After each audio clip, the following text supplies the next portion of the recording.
안녕하세요. 사연에 빠지다의 DJ 민영입니다. 오늘도 두 가지 사연 준비되어 있으니 끝까지 함께 해주시고요. 구독과 좋아요 버튼도 꼭꼭 눌러주세요. 그럼 오늘의 사연 함께 시작해 볼게요. 안녕하세요. 저는 황당하고도 답답했던 과거의 일을 뒤로한 채 새로운 마음으로 잘 살아가고 있는 여자입니다. 저에게는 3살 연하의 남자친구가 있었어요. 딱히 결혼에 대한 갈망이 없어서 20대를 그저 흘려보내 버리고 말았던 제가 30대 나이에 들어선 뒤에는 처음 만난 상대였죠.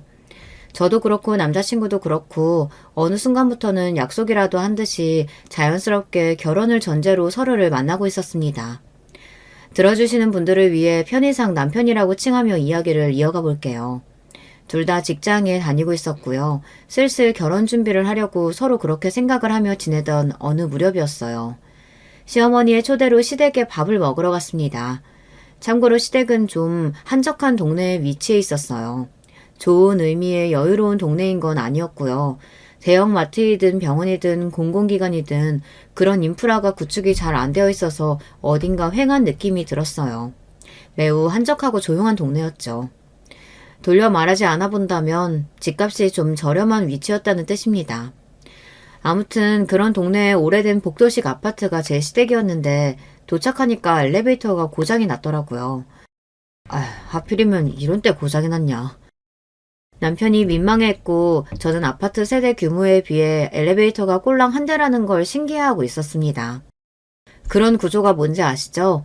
엘리베이터가 중앙에 있고 좌우로 복도가 펼쳐져서 현관문들이 쫙 있는 전형적인 옛날 복도식 아파트 구조요. 그냥 쓱 쳐다봐도 복도가 길고 현관문 손잡이도 많은데 엘리베이터는 가운데 딸랑 하나라는 건 야박하다는 생각이나 하며 남편과 함께 계단을 올라갔습니다. 시댁은 5층이었죠. 계단을 오르는 동안 남편은 자꾸만 저에게 왜 하필 오늘 엘리베이터가 고장났는지 모르겠다는 이야기를 여러 번 했습니다. 본인이 느끼기에는 많이 민망했나 보더라고요. 저는 그냥 살다 보면 엘리베이터가 고장이 날 수도 있는 거라고 여기며 빨리 고치기나 하면 그만이라고 생각했었죠. 그렇게 도착한 5층에서 얼른 좌우를 살펴봤더니 우측에는 복도에 어떤 아저씨가 담배를 피우고 계셨습니다. 머리가 좀 벗겨졌고 후줄근한 편한 차림새였죠. 자기 집 앞이라 괜찮다는 것인지 경치를 바라보며 담배를 피우고 계셨는데 바람이 정면에서 불어와서 그 연기가 멀리 퍼져기는커녕 뒤로 돌아와 흡뿌려지더군요. 그걸 보자마자 생각했었죠. 저쪽만 아니면 좋겠다. 그러면서 얼른 좌측을 쳐다봤더니 복도 끝에 어마어마하게 쌓여있는 잡동사니가 보였습니다. 다른 집이 용감무쌍하게 그러기는 힘들었을 것이고 아마도 높은 확률로 저 끝에 있는 집이 원흉이었을 테죠. 대체 저게 뭐하는 민폐짓인가 싶어서 자세히 보고자 그 찰나에 제가 눈을 가늘게 찌푸려 보니 복도의 끝벽을 가로막고 있는 잡동사니의 정체는 신발장으로 보였습니다. 신발장 위에 각종 짐을 얹고 또 얹고 얹어놓은 상태였고요. 그러고 보니 그 광경이 너무 강렬해서 그렇지 그 복도 끝 집에 이르기 전까지의 다른 집들도 만만치 않았습니다. 왜 쓰레기를 집 앞에 두고 살지? 눈을 의심케 하는 광경이었어요. 누가 봐도 다 채운 게 아니라 아직 열심히 채우고 있는 사용 중인 쓰레기 봉지가 아가리를 벌린 채 현관문 옆에 대충 세워져 있었습니다. 유아용 킥보드가 복도에 나와 있는 것은 애교스러워 보일 정도였어요. 좌측으로 돌린 채 고개가 뻣뻣해져 있을 때 남편이 말했습니다. 우리 집은 저쪽이야. 소리를 따라 고개를 돌렸죠. 남편은 해맑은 표정으로 우측을 안내하고 있었어요. 혼란스러운 좌측 복도의 풍경에 비하자면 우측은 깔끔한 지경이었기 때문에 다시 보니까 선녀가 따로 없었습니다. 저는 싱긋 웃으며 남편과 함께 걸음을 옮겼어요. 민폐스럽게 다 같이 쓴 복도에서 담배를 피우는 저런 아저씨 때문에 여기 집들 다들 힘들겠네. 그런 생각이 무심코 스치고 있을 때 남편이 걸음을 멈추며 당황했습니다. 어라, 아저씨! 당황한 남편이 막 담배를 피우던 참이던 그 아저씨한테 아는 체를 한 거예요. 그 아저씨도 깜짝 놀라시더군요. 저는 그때 생각했죠. 이웃이라서 인사를 나누는구나. 남편은 직장 근처에서 자취를 하고 있었지만 본가는 엄연히 여기였으니까요. 당연히 이웃들과도 안면이 있지 않겠나요? 하지만 그 아저씨가 굉장히 멋쩍어 하시며 이렇게 대답하신 순간부터 저는 혼란스러워지기 시작했습니다. 경석이 네가 오기로 한 걸 몰랐구나. 같이 온 분은 만나는 여자친구? 네? 네. 저희 엄마한테 못 들으셨군요. 그래. 어쩌다 보니 그렇게 됐다. 아무튼 들어가 봐라. 안에 엄마 계신다. 제가 얼른 반사적으로 그 아저씨한테 가벼운 목례를 꾸벅 인사를 드렸고 남편은 우물쭈물하면서 그 아저씨에게 뭐라고 말을 더 해야 하나 말아야 하나 고민하는 눈치였죠. 그러자 그 아저씨가 머쓱하게 웃으면서 이렇게 말씀하셨습니다. 나는 이만 가봐야지. 나는 바로 그냥 가면 되니까 들어가라. 난 이만 가마. 네, 다음에 뵐게요. 안녕히 가세요. 그 아저씨가 후다닥 걸음을 옮기신 뒤 엘리베이터 앞에 서셨다가 고장이라는 걸 확인하시고 작게 쌍욕을 뱉으시며 계단으로 내려가시는 모습을 제가 보았습니다. 저분은 누구셔? 그게 설마 이렇게 바로 아저씨를 소개해드릴 줄은 몰랐네. 우리 엄마하고 만나시는 분이야. 정말? 혼자 지내시는 게 아니었어? 뭐 얼마나 진지한 관계인지 그런 건 난 자세히 모르겠고 아무튼 방금 그 아저씨가 우리 엄마의 남자친구 분이신 건데 그냥 서로 심심하고 적적하니까 가끔 만나서 같이 시간이나 보내시는 걸로 나는 일단 그렇게 아는 중이야. 그렇구나. 연세도 많이 안 되셨는데 누구 만나시면 너무 좋지. 이제는 100세 시대라고 하잖아. 입으로는 아무렇지 않게 태연한 반응을 꺼내고 있었습니다만 제 눈은 복도 난간에 흔적이 고스란히 남아있는 담뱃재를 보고 있었습니다. 그러고 보니까 그 아저씨가 피우셨던 담배에 남은 꽁초는 보이지 않았죠. 들고 가신 것도 아니었는데요. 그냥 바깥으로 멀리 내던지셨다는 결론이 나왔습니다. 물상식한 행위를 목도한 것에 약간은 어지러워하며 열린 현관문 안으로 남편을 따라 들어갔습니다.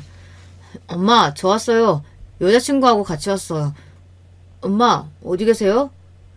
신발을 벗고 들어간 남편이 어리둥절한 목소리를 냈고 저는 좁은 신발장이 어수선하다는 인상부터 받았습니다. 자식이 결혼할 상대와 함께 밥을 먹으러 온다는데 과연 집 상태를 이렇게 줄 수 있을까 이런 의구심이 약간 들 정도였는데요. 아니나 다를까 이유가 있었더라고요. 어머 깜짝이야. 아들 너 왜 벌써 왔어? 무슨 일이야? 화장실에서 씻고 나오신 시어머니께서 맨몸에 냉장고 원피스만 달랑 하나 입으신 차림으로 젖은 머리에 수건 하나를 대고 등당하셨던 겁니다. 저희가 들어오는 소리를 못 들으셨던 건지 발견하시고 화들짝 놀라셨고요. 그냥 씻으신 것도 아니고 머리 감고 샤워를 하고 나오신 참이었어요. 그럴 때 어떤 모습인지 여러분도 아시죠? 얼굴은 당연히 눈썹 하나 못 그리고 입술에 색깔 하나 못 바른 민낯이고 젖어서 위역이 된 머리카락은 민낯을 더욱 적나라하게 만들어줄 뿐이고 샤워하고 나서 대충 몸을 가릴 정도로 입은 못은 가슴이며 팔뚝, 다리 같은 걸 민망하게 드러내죠. 같이 사는 가족끼리라면 아무 생각도 안 드는 모습이지만 저는 그간 사진으로만 봐온 제가 결혼할 남자의 모친을 직접 처음 뵀는데 그런 모습이어서 여간 당황스러운 게 아니었습니다. 그건 상대의 입장도 마찬가지였겠죠. 남편을 향해 외치시고 난 시어머니께서 겸연쩍게 시선을 아래로 내리깐 저를 발견하시고는 비명을 지르셨습니다. 세상에, 난 몰라. 이걸 어째? 머리에 얹고 계셨던 수건을 내려 가슴에 품으신 채 방에 들어가 버리셨어요. 시댁은 방 2개, 화장실 하나짜리 아담한 내부였죠. 거실과 부엌이 일직선으로 이어져 있었고요. 그 말은 신발장 앞에 서서 보고만 시어머니께서 화장실에서 나오시던 그 모습도 5걸음 이내로 가까운 거리였고요.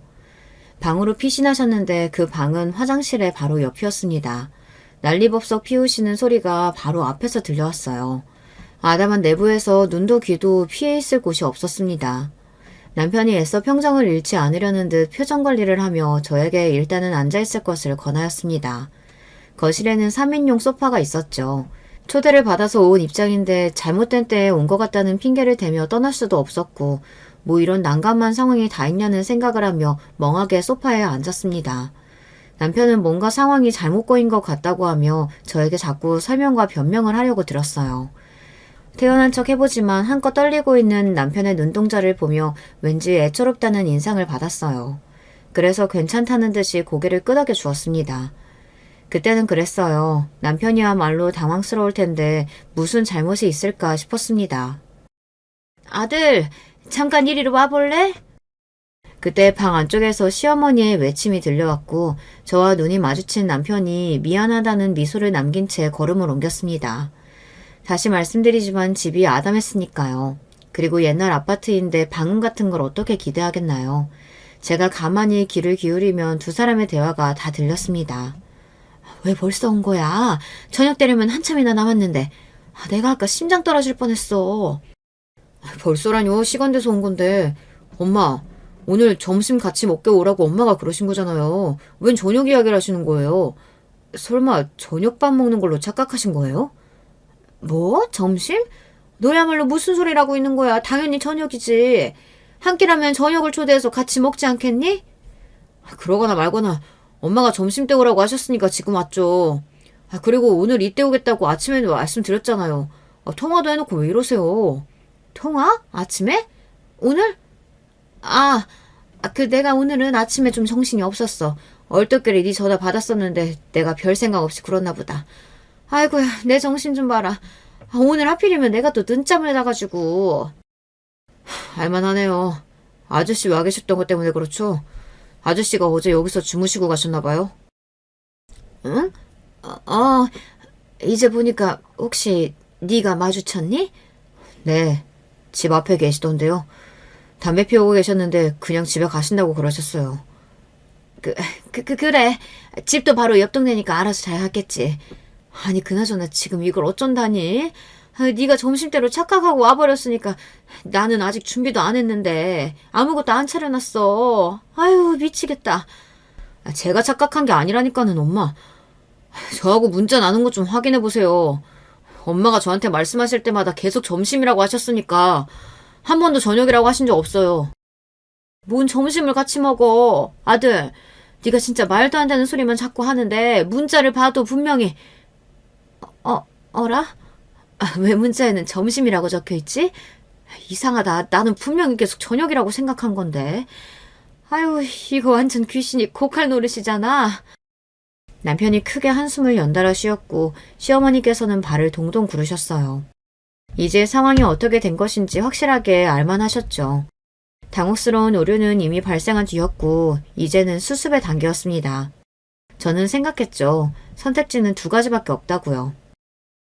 아무래도 내가 이만 가봐야 하는 게 맞는 거겠지.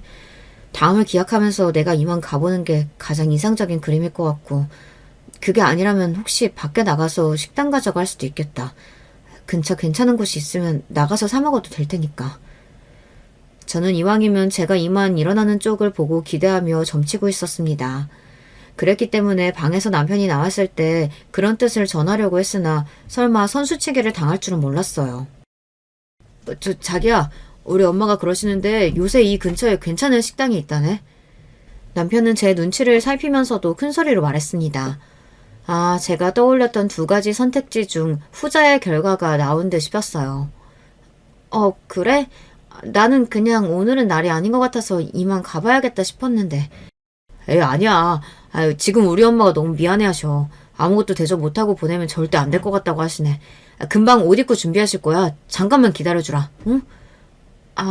그러시다면야. 그래, 알겠어. 내가 기다리지 뭐.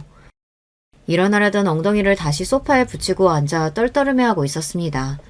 이렇게 된 이상 어쩔 수 없이 식당에 가서 밥을 먹는 것도 나쁘지 않을 듯 싶었네요. 어딘가 어수선한 분위기가 가득한 이곳을 벗어나기만 한다면야 괜찮다고 여겼거든요. 그런데 제가 떠올린 두 가지 선택지 이외의 것이 존재할 줄은 몰랐습니다. 자기 한식 좋아하잖아. 찌개 좋아하고 계란말이 같은 것도 좋아하고, 그치?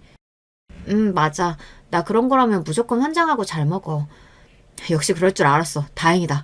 잘됐다. 여기 괜찮은 식당이 백반 전문이라네. 나도 안 가봤는데 작년에 생기고 나서 꾸준히 잘 된대. 우리 엄마가 그러셨어. 남편이 시인한 목소리를 내더니 다시 방으로 가서 시어머니께 몰아보라고 말씀을 드렸어요. 저는 미처 몰랐던 거예요. 설마 그게 배달 주문을 그대로 넣어도 된다는 신호였을 줄은요. 시어머니께서 그 식당에 배달을 시키셨던 겁니다. 아니, 어떻게 그런 상황에서 배달 음식을 떠올릴 수가 있을까요? 게다가 메뉴가 한식이라길래 저는 배달로 먹자는 것일 줄은 상상도 못했습니다. 시어머니께서 옷 입고 준비하시는 것은 말 그대로 씻고 나오신 직후였으니 머리 말리고 옷 갈아입고 얼굴에 최소한의 화장을 하시겠다는 뜻이었죠. 외출 준비를 하신다는 건 아니었어요. 저는 작은 뚝배기에 담긴 찌개들이 배달 왔을 때 반쯤 넋이 나가버렸습니다. 머릿속으로는 계속 이게 뭐지? 대체 뭐야? 이러면서도 겉으로는 싹싹하게 웃으면서 손을 움직이고 식탁으로 그걸 날랐다는 게 정말 스스로 믿어지지가 않네요. 아유, 미안해서 어쩌나?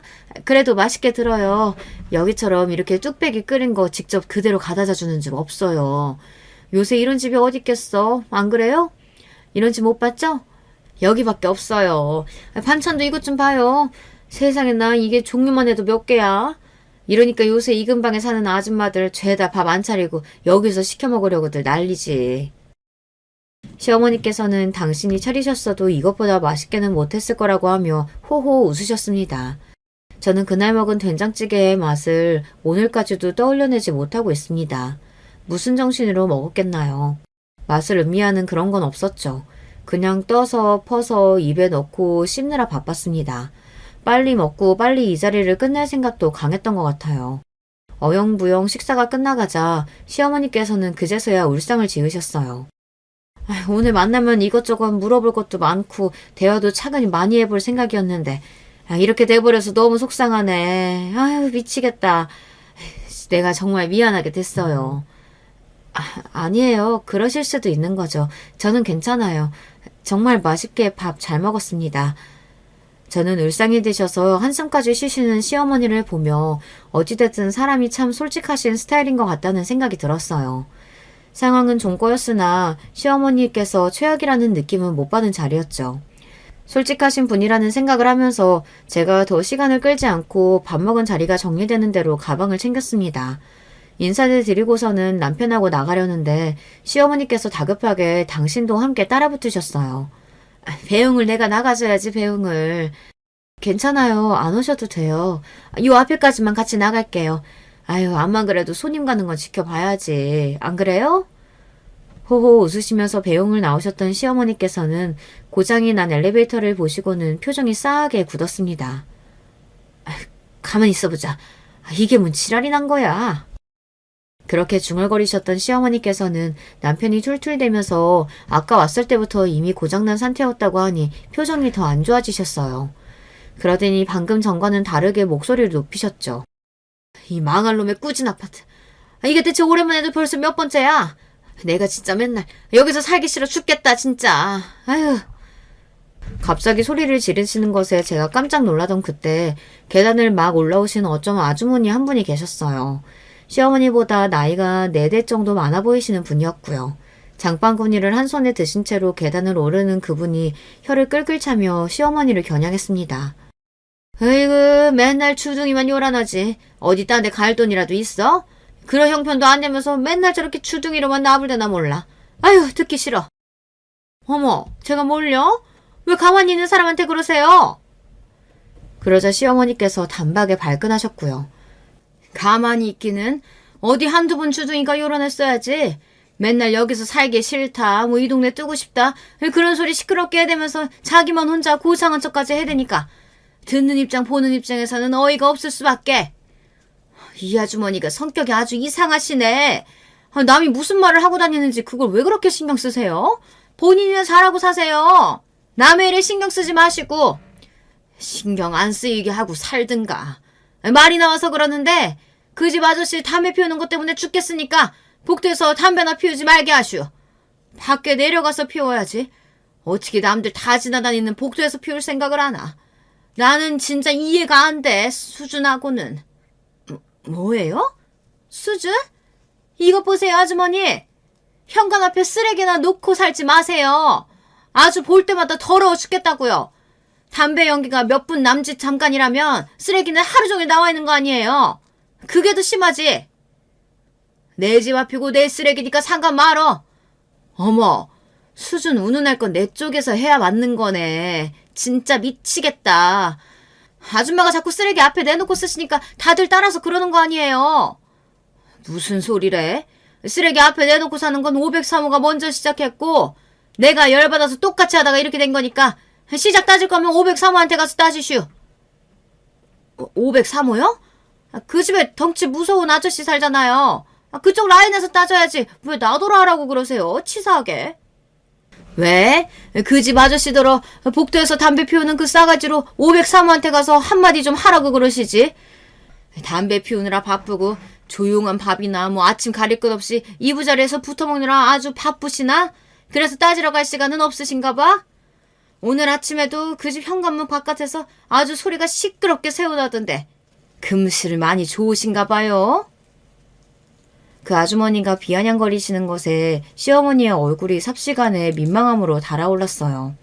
남편은 얼른 제 팔을 잡고서 계단 쪽으로 향했죠. 저는 아무것도 못 알아듣는 척 하면서 뻣뻣하게 계단을 내려가기 시작했습니다. 시어머니께서는 저희 두 사람보다 한 발짝 늦게 대신 빠른 속도를 내어 내려오셨고요. 이런 천박한 사람 같으니라고. 내가 아주 여기 사람들을 상종을 하지 말아야지. 수준이 안 맞아서 진짜 같이 못 살겠어, 수준이. 이를 갈며 그렇게 말씀하시다가 저와 남편을 발견하시고는 표정을 환하게 바꾸셨습니다.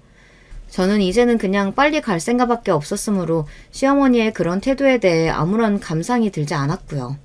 되도록 정중하게 이만 가보겠다는 인사를 올렸을 뿐이에요. 시어머니께서는 민망해 죽겠다는 얼굴로 손을 흔드셨고요. 그런데 1층의 출입구를 향했을 때 발치에 뭔가 쌩하고 빠르게 지나가는 게 아니겠어요. 참고로 출입구에는 요즘 아파트처럼 보안 시스템이 없었고요. 그냥 개방되어 있는 형태였습니다. 그래서인지 바깥에서부터 뭔가 휙 들어와서 빠르게 1층 복도 안쪽으로 지나갔는데 시선을 돌려서 그 형체를 간신히 확인했더니 쥐였습니다. 진의 색깔의 크지 않은 쥐였어요. 쥐 특유의 기다란 꼬리를 봐버린 것에 놀라서 심장이 막 벌렁거렸습니다. 제가 봤는데 바로 옆에 있던 남편 역시도 당연히 봤겠죠. 한껏 놀란 제 눈치를 살피더니 이렇게 말을 뱉더군요. 1층이라서 그런 것 같아. 아무래도 1층은 쥐가 다닐 수 있잖아. 별일 아니라는 듯 무마하며 저를 밖으로 이끌었습니다. 1층은 쥐가 아무래도 다닐 수밖에 없는 법칙이 저도 모르는 사이에 있었나 보더라고요. 아니 무슨 쌍팔년도 옛날도 아니고 사람 사는 곳에 쥐가 이렇게 대낮에 다니는지 무척 당황스러웠습니다. 제가 그날 긴장되고 설레는 마음으로 시댁에 갔다 여러 가지로 놀라서 벌렁거리는 심장만 부여잡고 돌아왔었네요. 곱씹으면 곱씹을수록 별거 아닌 것도 같다가도 또 한편으로는 정말 크게 별거인 것 같기도 한 그런 경험이었습니다. 그렇게 정신 오는 곳은 처음이었어. 그토록 색다른 경험을 굳이 또 하고 싶지는 않더라고요. 이런 제 마음을 눈치라도 챈 것일까요? 우당탕탕 시댁 방문기 이후로 남편이 눈에 띄게 변화를 일으키며 저에게 정말로 잘해줬습니다. 전에 없이 갑자기 웬 꽃다발 이벤트도 한번 해줬었고요. 심지어 남편이 먼저 저에게 주말에 돗자리 깔고 공원으로 놀러 가자고 하더니 직접 만든 샌드위치랑 과일이 담긴 도시락을 싸왔습니다. 요리 솜씨가 없어서 거창한 건 엄두도 못 냈지만 샌드위치 정도라면 재료만 사서 도전해볼 만했다며 쑥스럽게 웃어주는 남편의 모습에 제 마음이 또 요동치고 말았어요. 몹시 당황스러웠던 시댁 방문기는 금세 희미해져가고 있었습니다. 가만 생각해보니까 결혼해서 제가 그 아파트에 가서 살 것도 아니었고 시어머니를 모시고 살 것도 아닌데 굳이 그날의 일을 마음에 담아둘 필요가 뭐 있겠나 싶더라고요. 게다가 시어머니께서 남편을 통해 전달해온 당신의 뜻이 있었어요. 결혼 문제는 둘이 알아서 의논하고 최종 결정하도록 해.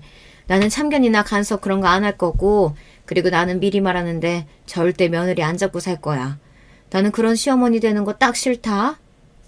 시어머니의 어수선했던 모습이 갑자기 좋게 생각이 돼버리던 순간이었습니다.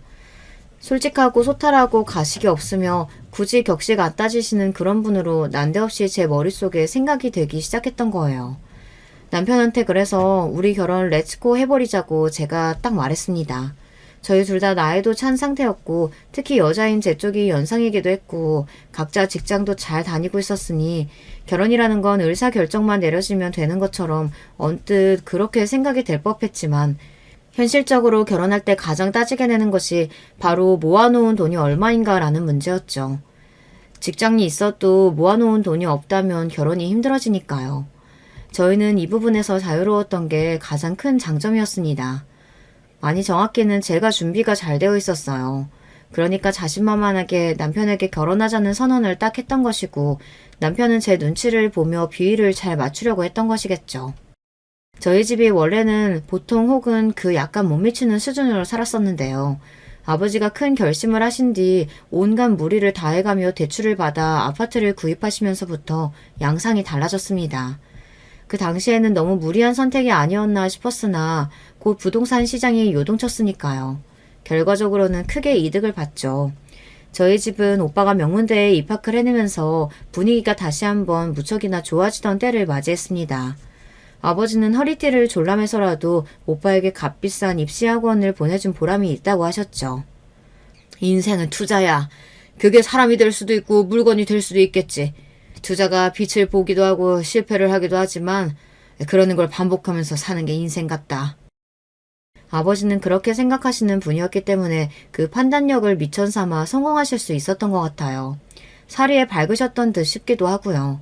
그런 것 또한 타고난 재능이라면 재능이겠죠. 아버지는 품위 있게 살아야 한다는 것을 강조하셨습니다. 사람이 어디에서 어떻게 해놓고 사는지가 아주 중요한 거라고 하셨죠. 아파트라는 투자로 재미를 봤던 저희 집이었기에 그래서 가장 안정적이고 확실한 투자는 부동산인 게 틀림없다고 여겼나 봐요. 그 후로 조금 무리인 것 같아 보여도 착실하게 부동산 쪽으로 투자를 하였고 그게 좋은 결과로 다 돌아왔죠. 명문대를 나온 오빠는 대대로 교육자를 배출한 집안의 여자를 만나 결혼했습니다. 새언니는 조용하면서도 강단이 넘치는 인물이었고요. 오빠가 그렇게 착실하고 모범적인 노선을 걸어준 덕분에 동생인 저는 편할 수 있었습니다. 입시 압박, 취업 압박, 결혼 압박 그런 것에서 상대적으로 자유로울 수 있었다고 생각이 들거든요. 저는 객관적으로 보기에 아주 대단한 직장에 다니고 있진 않았으나 제 나름의 기준에는 아주 만족을 했습니다. 제 결혼을 대비해서 부모님이 아담하지만 위치가 좋은 집을 장만해 주셨기 때문에 돈을 버는 것이나 모으는 것에 큰 구애를 받지 않을 수 있었기 때문이에요. 딸이 설마 결혼을 아예 안 하는 것은 아닐 거라고 믿으신다고 하시며 제가 30대에 들어섰을 때 부모님이 집을 해주셨던 것이고요. 그때 마침 저는 남편과 서로 호감을 가지며 만남을 시작하려 했던 시기였기 때문에 모든 게 아기가 잘 맞아떨어진 셈이었습니다. 결국 제가 남편과 결혼을 하게 됐으니 말이에요. 결혼을 하면 집 장만 걱정은 없다는 것을 진지하게 결혼 이야기를 주고받는 무렵부터 남편이 알고 있었고요. 당연히 시댁에서도 알았습니다. 신혼집 장만이라는 가장 커다란 문제가 진작 해결이 되어 있었으니 시어머니께서 아주 편안한 마음으로 저희 부부의 결혼을 지켜봐 주셨을 거라고 생각이 드네요. 신혼집의 위치가 좋았다는 이야기가 뭐겠나요? 인프라가 많이 안 좋은 시댁과는 거리가 꽤 있었다는 이야기가 되겠죠. 저는 그래서 결혼을 하고 나면 시어머니의 얼굴을 자주 안 보고 살 줄로만 생각했습니다. 자유분방하고 솔직하신 시어머니, 저와 너무 다른 환경에서 사시는 그분과 제가 마주칠 일이 그렇게 자주 있을까 싶었네요. 그런데 놀랍게도 말이죠. 제가 남편과 결혼을 딱 하자마자 돌변하셨다는 겁니다. 저한테 뭐라고 하셨는가 하면 자꾸만 그 아파트에서 살기 싫다고 하셨어요. 아주 꾸졌잖아. 이렇게 못생긴 집에서는 살맛도 안 나. 집이 있어도 하나도 안 즐거워. 나도 너희처럼 그렇게 예쁘장하게 잘 해놓은 집에서 살면 소원이 없겠다. 참고로 신혼집은 빌라입니다. 옛날 오래된 빌라 형태 그런 거 말고요. 신축이라서 깔끔한 빌라가 뭔지 다들 아실 거예요. 그리고 특히나 내부가 되게 예쁘게 되어 있는 집이었거든요. 밖에서 보고 가늠하는 것보다 안에 들어와서 직접 보는 게 훨씬 더 나은 집입니다. 안에 들어와 보고 깜짝 안 놀란 사람을 못 봤어요. 그런데 시어머니의 눈에도 그게 좋아 보였나 봐요. 자꾸만 저희 신혼집은 깔끔하고 예쁘게 생겨서 좋겠다고, 당신의 오래된 집은 구질구질하고 못났다고, 그래서 살맛이 안 나고 잘맛도 안 난다고 너무 속상하다고 그러셨습니다. 그래서 제가 당혹스러운 심정을 담아 괜히 이런 한마디를 했었어요. 에이, 그래도 집은 아파트가 좋죠, 어머님. 제가 그 소리를 정말 괜히 하는 바람에 되로 주고 말로 받게 된 격이었습니다. 얼마나 신세한탄을 오래 하셨는지 몰라요. 아파트라고 해서 다가 아니라고, 아파트라고 부르기에는 민망한 곳도 있는 법이라고, 이런 아파트에서 사는 게 너무 힘들다고, 그런 이야기를 너무나 오래 하셔서 저는 제 핸드폰에서 그날 불이 나는 줄 알았습니다. 과장 안 보태고 진짜 이러다가 휴대폰이 폭발하는 거 아닌가 싶었어요. 시어머니의 말씀을 제가 끊으려고 해도 글러라 치면 격렬하게 우는 소리를 하셔서 제가 쉽게 그럴 수가 없었습니다. 시어머니의 집에 대한 불평, 불만은 끝이 없었는데요. 집 자체의 이야기도 그렇지만 이웃 이야기도 자주 하셨어요. 이웃이라고 부르고 싶지도 않은 그 미친 년놈들 때문에 내가 맨날 우라통이 터진다. 수준이 낮아서 상종을 못하겠어. 너도 여기 와봐서 알잖니? 여기 사는 년놈들 죄다 횟가닥 정신 나간 것들인 거 너도 알지? 응? 너도 그렇게 생각하잖아. 맞지? 시어머니께서는 당신의 이웃들이 죄다 더럽고 시끄럽다고 하셨습니다. 아니, 잘 알겠는데 그래서 저한테 뭐 어쩌라는 건지. 제 입장에서는 피곤할 따름이었어요. 아들하고는 대화가 길게 안 된다고 하시며 여자인 며느리가 있어서 말이 잘 통하게 돼서 기쁘고 반갑다고 그러시니 제가 이를 꽉 깨물면서 일단은 참아봤던 겁니다. 결혼한 지 얼마 되지도 않은 입장이었으니까요. 초정부터 너무 야박하고 정없는 며느리가 되고 싶지는 않았던 것 같아요. 조심스러운 마음도 있었고요. 하지만 지금 생각하면 그게 잘못된 거였죠. 오히려 초장부터 노선을 딱 확실하게 정하고 강하게 나갔어야 했는데 제가 너무 우물쭈물거렸던 듯 싶습니다. 저는 시어머니께서 신세 한탄을 또 하고 계셨을 때 괜스레 그 남자친구분의 안부나 여쭸어요. 별로 시어머니께 드릴 말씀이 없으니까 괜히 한 번씩 그분 이야기를 꺼냈었죠. 머리가 살짝 벗겨진 아파트 복도에서 담배 피우시던 그 아저씨요. 그런데 제가 당신의 남자친구에 대해 이야기를 꺼내면 시어머니께서는 무척이나 민망해 하셨습니다. 태연하게 반응을 못 하셨죠. 남편도 그분하고 어색하기만 했는데 가만히 생각을 해보면 그럴 법도 했습니다. 왜냐하면 두 분은 사귀기만 하시는 거지 혼인신고를 하실 것도 아니었고 그냥 적적하니까 만나시는 거였기 때문입니다. 그런데 어느 날은 시어머니께서 이런 소리까지 하시더라고요.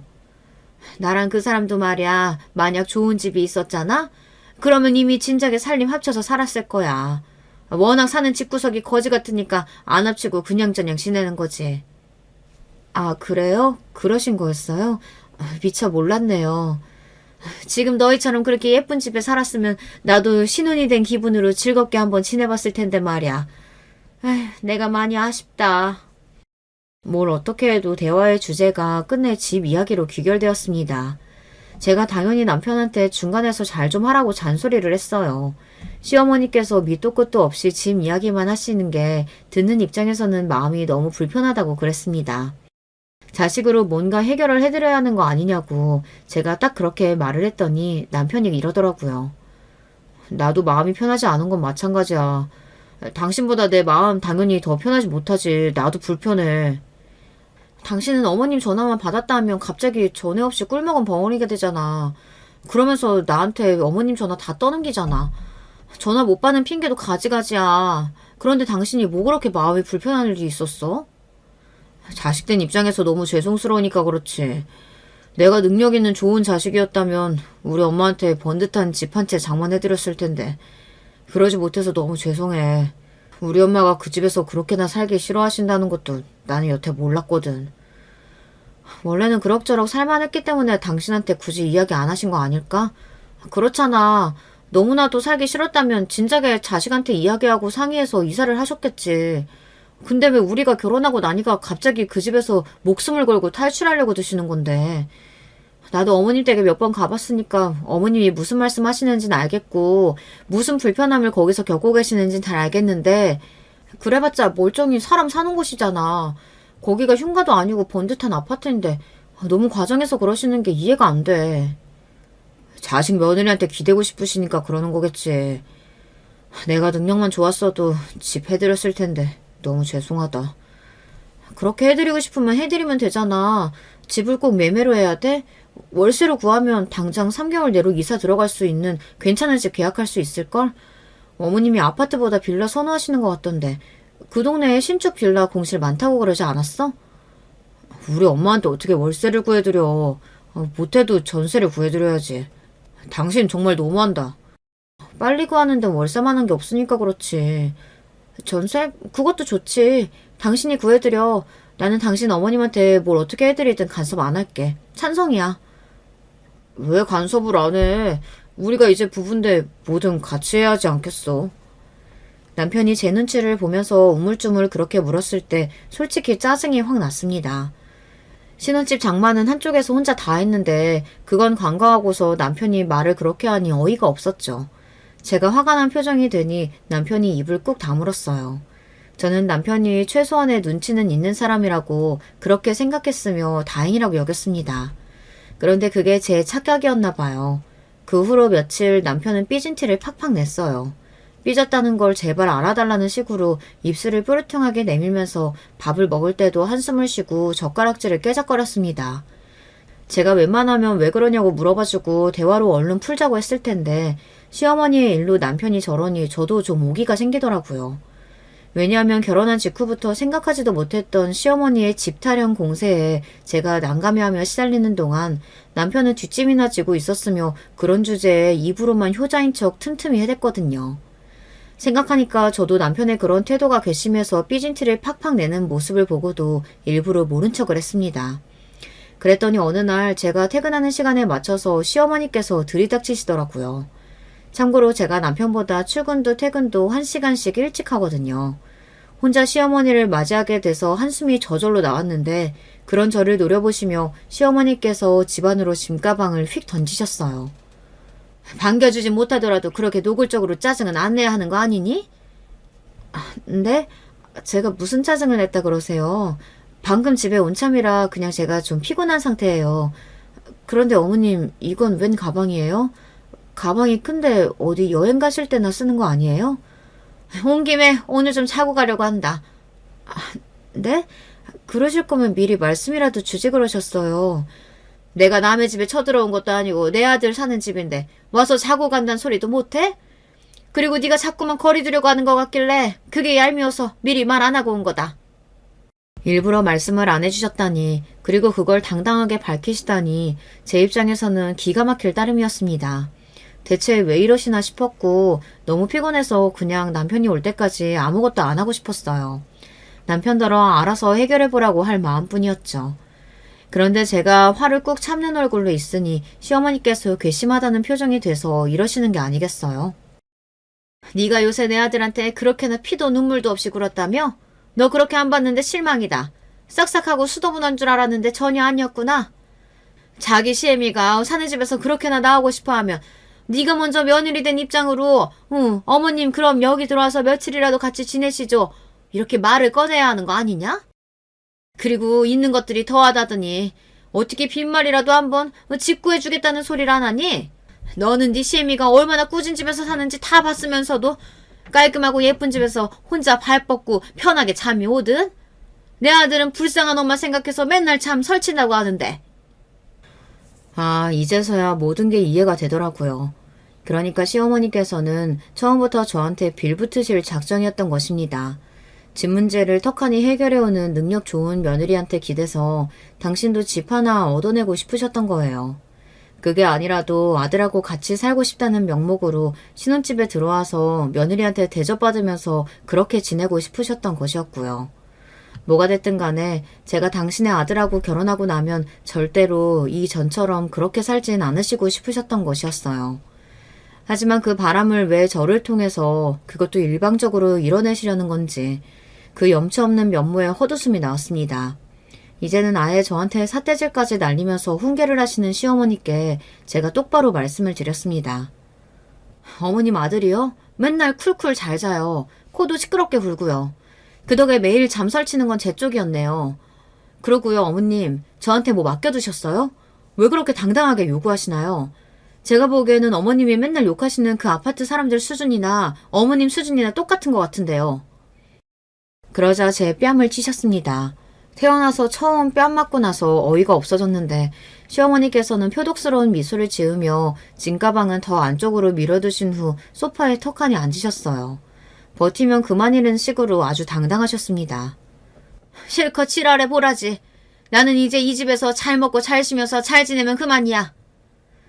텔레비전을 켜시는 그 뻔뻔한 모습을 보며 천박하다는 표현이 떠올랐고요. 당신의 아들이 돌아오면 저 같은 건 더욱 납작하게 밟아줄 수 있다는 듯 미소를 의기양양하게 지으시길래 그냥 주거침입으로 신고를 해버렸습니다. 마침 근처에 순찰을 돌고 있던 경찰이 바로 와주었고요. 시어머니께서 기절할 듯 놀라셨죠. 원래? 웬 경찰이? 이보세요. 난 잘못 없어요. 나는 내 아들 보러 온 것뿐이에요. 내 아들 집이라고요. 아니요. 여기는 제 집입니다. 제 명의로 된 제 집이고요. 여기 이분은 막무가내로 제가 귀가하던 때에 맞춰서 들이닥치셨어요. 나가주십사 했는데 전혀 꼼짝을 안 하셨고요. 제가 경찰을 향해 정중하게 말하자 시어머니는 얼굴이 빨개졌습니다. 아니에요. 그러니까 여기는 내 며느리라고요. 얘가 내 며느리라니까요. 저는 시어머니를 일부러 안 쳐다봤고요. 경찰들이 난감해 하시더니 일단 시어머니를 집 밖으로 모시는 것까지 해드리겠다고 그러셨습니다. 제가 수고스럽게 해드려서 죄송하다 그러며 경찰분께 시어머니의 커다란 짐가방도 드렸네요. 시어머니께서는 얼굴이 완전히 토마토처럼 익어서 발버둥을 치시면서 경찰 두 분께 이끌려서 집 밖으로 쫓겨나셨습니다. 저는 찬물을 마시면서 한참 속을 식히고 있는데 그러다 보니까 남편이 돌아왔죠. 당신, 우리 엄마 오셨는데 잘 모시지는 못할 망정 경찰에 신고를 했어? 정말 악마가 따로 없다. 당신이 이런 여자일 줄 몰랐어. 우리 엄마 너무 불쌍하신 분인데 그런 분한테 당신이 어떻게 그래? 우리 엄마 지금 상처받을 대로 받으셔서 집에 울면서 돌아가셨어. 당장 가서 사과드려. 무릎 꿇고 정식으로 사과드리고 우리 엄마 모시고 와. 지금 당장! 남편이 어떻게 나오는지 보고 결정할 셈이었는데 그마저도 제가 너무 바보처럼 무른 생각을 했던 모양이었어요. 착한 게 장점인 줄 알았건만 그런 장점 따위 이런 순간이 되자 전혀 보이지도 않더군요. 저에게 명령조로 말을 하는 남편을 보며 해탈해졌고 이런 선언을 하는 것에 전혀 망설임이 따르지 않았죠. 개소리 하지 말고 너나 여기서 나가. 여기 내 집이야. 그리고 우리 아직 혼인신고 안 한 거 알지? 이혼 절차 밟을 것도 없이 그냥 여기서 끝내자. 주둥이만 나불댈 줄 아는 이 아가리 효자놈아. 뭐? 이혼? 끝내? 그게 무슨... 당신 왜 이러는 거야? 끝낼 것까진 아니잖아. 이러지 마. 뭘 이러지 마야. 너나 이러지 마. 네 엄마가 아까 나 엄청 세게 때렸거든? 여기 뺨 부은 거 보이지? 가서 진단서 끊고 고소 때릴까 싶은데 지금 네가 조용히 나랑 끝내주면 그것까진 안 할게. 남편은 그제서야 정신이 들고 후회가 들었는지 털썩 주저앉으면서 엉엉 울고 빌고 난리가 났습니다. 저는 시끄럽고 보기 싫으니까 당장 나가라고 했고요. 시어머니를 고소한다는 대목이 마음에 걸렸는지 남편은 일단 제 화가 풀릴 때까지 나가 있겠다고 했어요. 작은 가방 하나만 후다닥 싸서 떠나는 꼬라지가 웃기지도 않았습니다. 저는 당장에 용달 트럭을 불렀고요. 그 밤에 남편 짐을 싹 트럭에 실어서 시댁으로 보내버렸어요. 심상치 않은 걸 느끼고도 결혼을 한 바보 같은 행동을 후회하듯 제 결단과 행동력은 아주 빨랐습니다. 당장에 전화가 오더군요. 피곤한 밤이었고 당연히 전화를 안 받았습니다. 그러자 시어머니께서 구구절절 사과의 문자를 보내셨어요. 미안하다면서 그냥 허세를 부려본 것 뿐이라면서 그러시더군요.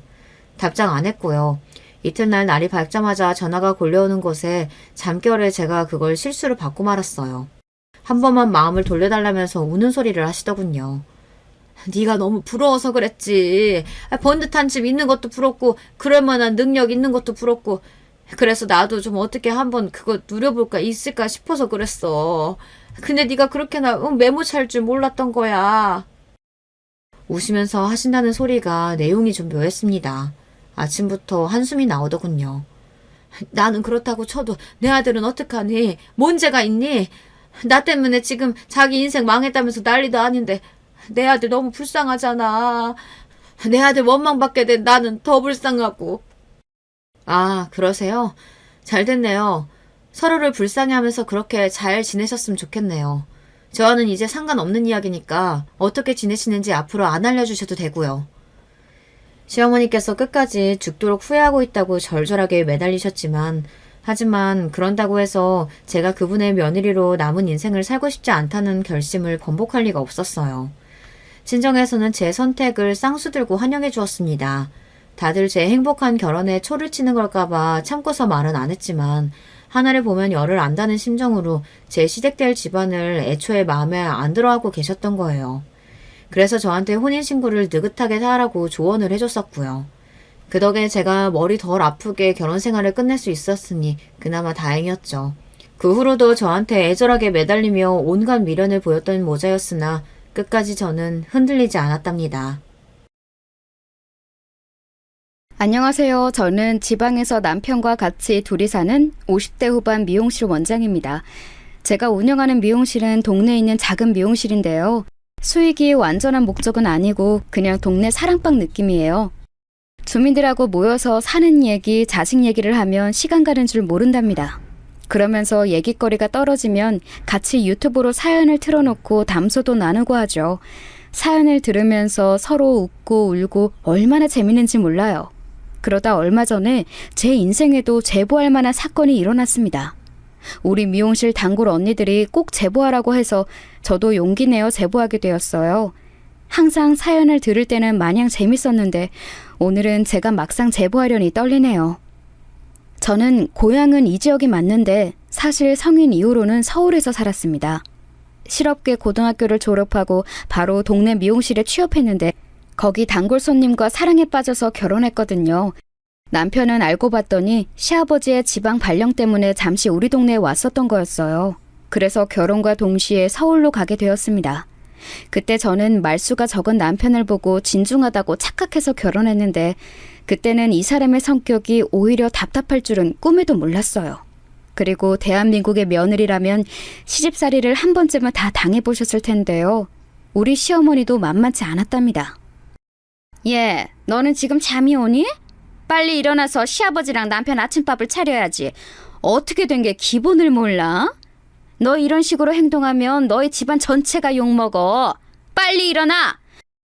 나는 말이야, 처음에 시집 왔을 때 시댁 식구들이 무서워서 고개도 못 들었어.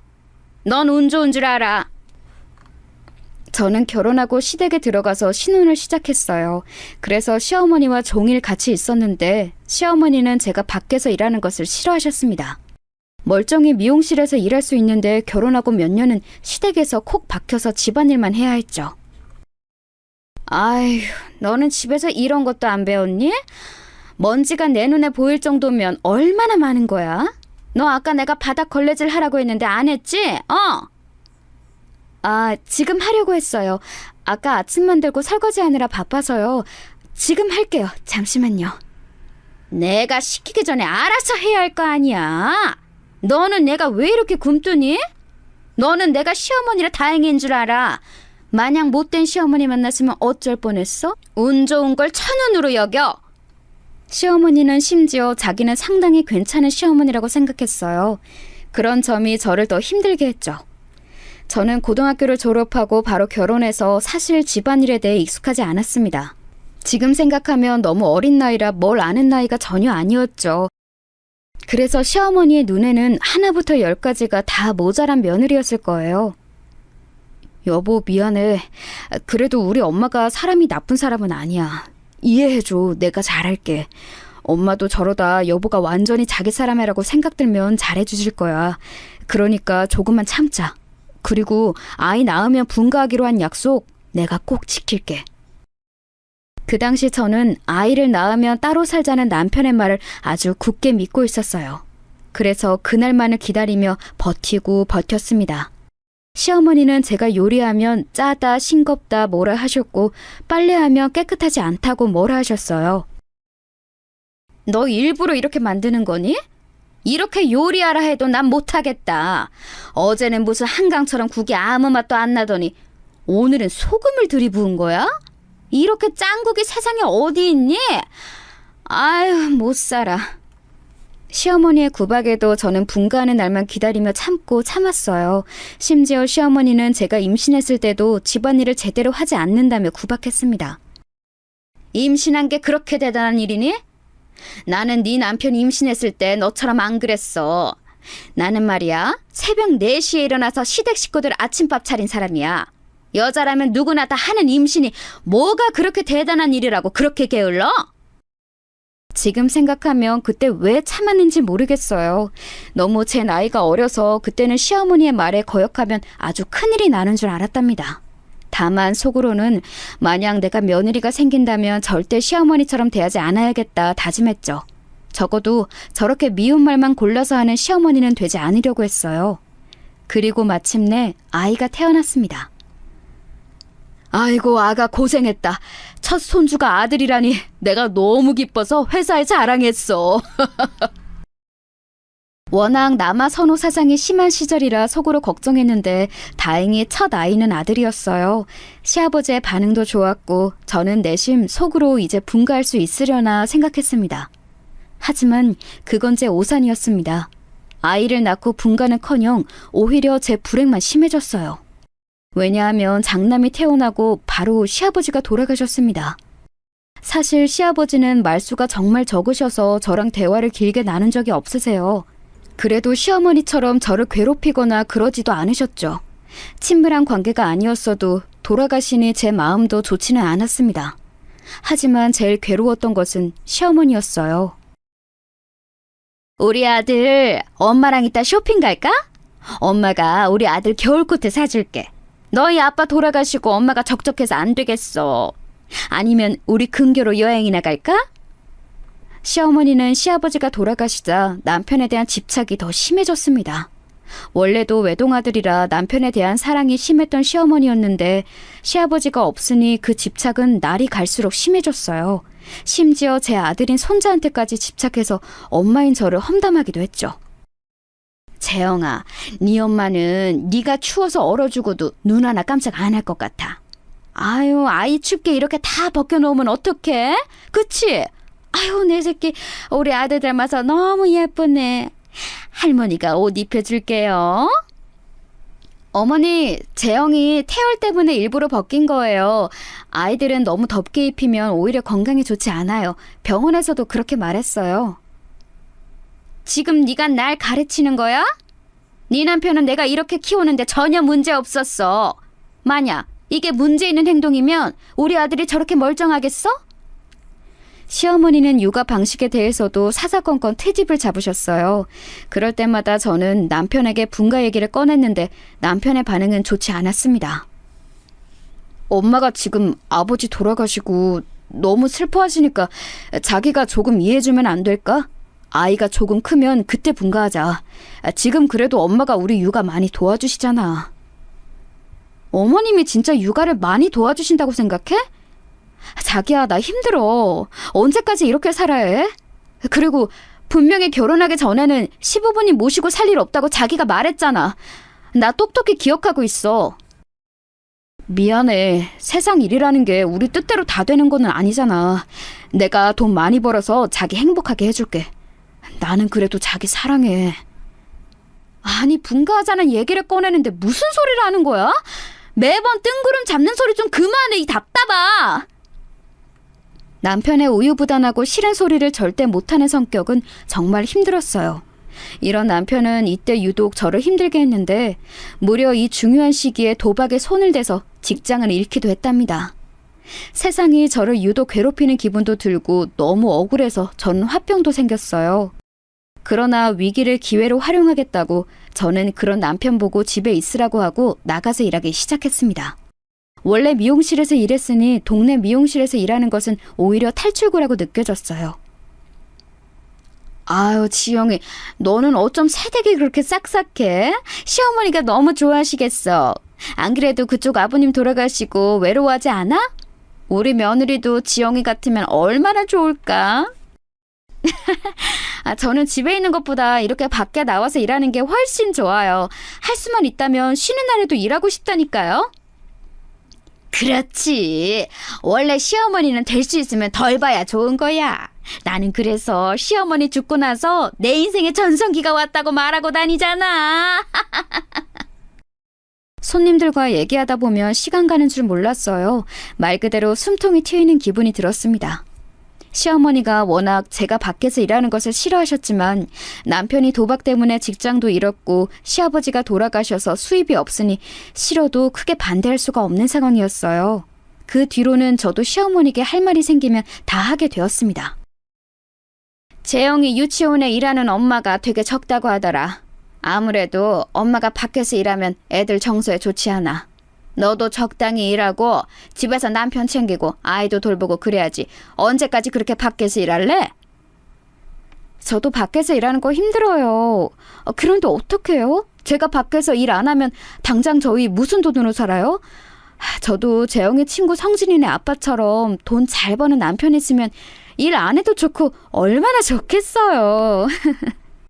뭐? 지금 우리 아들 돈 못 번다고 눈치 주는 거야? 왜 잘나는 우리 아들 기를 죽여? 사람이 살다 보면 이런 일도 있고 저런 일도 생기는 거야. 누가 보면 너가 뭐 변호사라도 되는 줄 알겠다. 아휴. 어머니, 왜 화를 내고 그러세요? 저는 그냥 사실을 말한 거잖아요. 기분 나쁘셨으면 죄송해요. 그런 의도 전혀 아니었어요. 저 그럼 출근할게요. 매번 당하기만 하다 저렇게 시어머니에게 대꾸하고 집을 나설 때는 기분이 너무 짜릿했어요. 이 맛에 돈을 버는 거라고 깨닫기도 했죠. 문제는 제가 그렇게 밖에서 일하니까 남편은 직장을 굳이 가지지 않았다는 점이에요. 어디 취직하면 금방 그만두고 또 취직하면 그만두고 이런 일을 반복했습니다. 당신 또 그만뒀다며? 내가 왜 당신 회사 그만둔 것을 당신도 아니고 어머님도 아니고 미용실 손님한테 들어야 해? 나 진짜 너무 속이 터져서 그래. 분가는 무슨 이제 됐고 일자리나 좀 구해. 내 인생. 미안해. 그래도 내가 재영이 유치원 학부모 설명회나 상담은 열심히 다니고 있어. 자기야, 내가 집안일도 더 열심히 할게. 남편은 능력은 없어도 사람 하나는 착했어요. 제가 아무리 뭐라 해도 발끈하거나 그런 모습은 없었죠. 만약 저한테 도리어 뭐라 하는 성격이었으면 저는 저때 이혼했을 거예요. 또 조용하고 세심한 성격이라 육아도 많이 도와주었죠. 그런 남편의 모습에 저는 딸도 한 명 더 낳아서 아이들이 2명이나 생기게 되었습니다. 우리 집은 아내가 밖에 나가 일하고 남편이 집에서 집안일을 하는 그런 모습이었죠. 지금은 이런 집이 많다고 하던데 사실 저 시절엔 그게 흔하지는 않았어요. 그래서 시어머니는 자격지심에 저한테 뭐라 하기도 했는데 돈 버는 사람이 저니까 예전처럼 당하고만 있지 않았죠. 아무튼 그렇게 제가 실질적인 가장이 되어 사는 도중 갑자기 어느 날 원장님이 저를 부르셨어요. 지영아, 내가 이제 건강이 좋지 않아서 미용실을 닫으려고 해. 그래서 그런데 아예 미용실 영업을 종료하기보단 네가 원장 자리를 이어서 운영하는 거는 어떠니?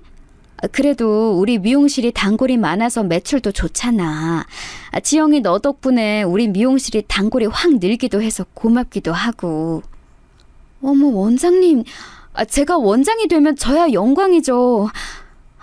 그동안 너무 고생 많으셨어요. 제안 정말 감사합니다. 원장님이 건강이 안 좋아지면서 제가 그 미용실을 이어받아 운영하게 되었어요. 그러면서 그냥 직원으로 일할 때보다 훨씬 바빠졌습니다. 이번에도 못 내려와? 저번 설에도 바쁘다고 못 왔잖아. 우리 딸 얼굴을 이렇게 못 보니까 엄마랑 아빠 속이 타. 일하느라 그런 거라 이해는 하는데 속상한 건 어쩔 수가 없네. 내 새끼 얼굴도 못 보고 엄마가 너 온다고 요리도 많이 했는데. 미안해. 나도 문 닫고 가려고 했는데 미용실이 명절 때 이상하게도 바쁘더라고. 내가 대신 명절 대목 지나면 남편이랑 애들 데리고 꼭 내려갈게. 나도 엄마랑 아빠 당연히 보고 싶지. 언니랑 형부도 못 본 지 오래됐는데.